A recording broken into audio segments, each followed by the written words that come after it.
Oh my goodness, oh my goodness.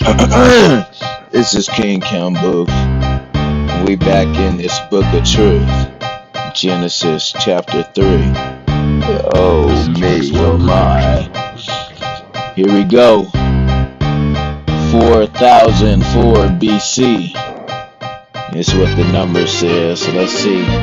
Now the serpent was more subtle than any beast of the field which the Lord God had made. And he said unto the woman, Yea, hath God said, Ye shall not eat of every tree of the garden. And the woman said unto the serpent, We may eat of the fruit of the trees of the garden, but of the fruit of the tree which is in the midst of the garden, God hath said, Ye shall not eat of it, neither shall ye touch it.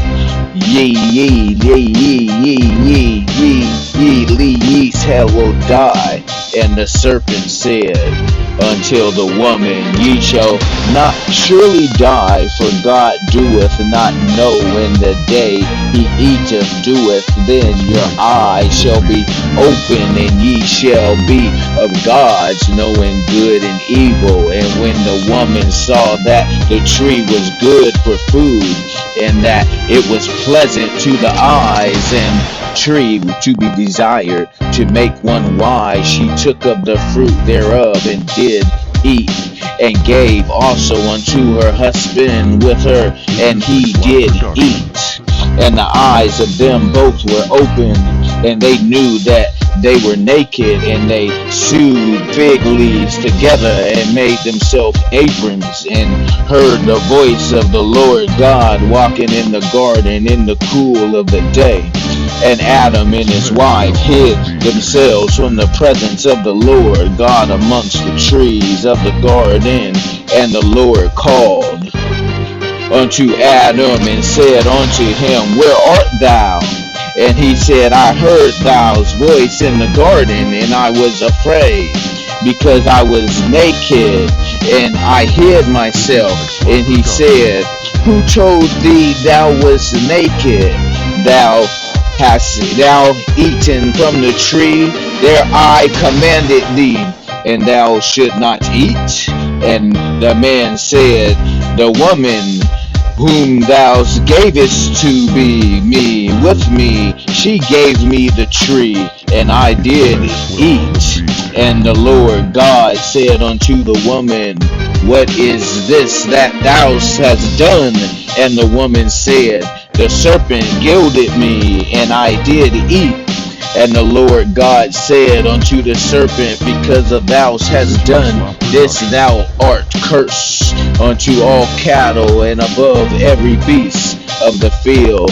Upon thy belly shall thou go, and the dust shall thou eat all the days of thy life. And I will put my enemies between thee and the woman, and between thy seed and her seed. It shall bruise thy head, and thou shalt bruise thy heel. Unto the woman he said, I will greatly multiply thy sorrow, and thy conception in sorrow. Thou shalt bring forth children, and thy desire shall be thy husband, and he shall rule over thee.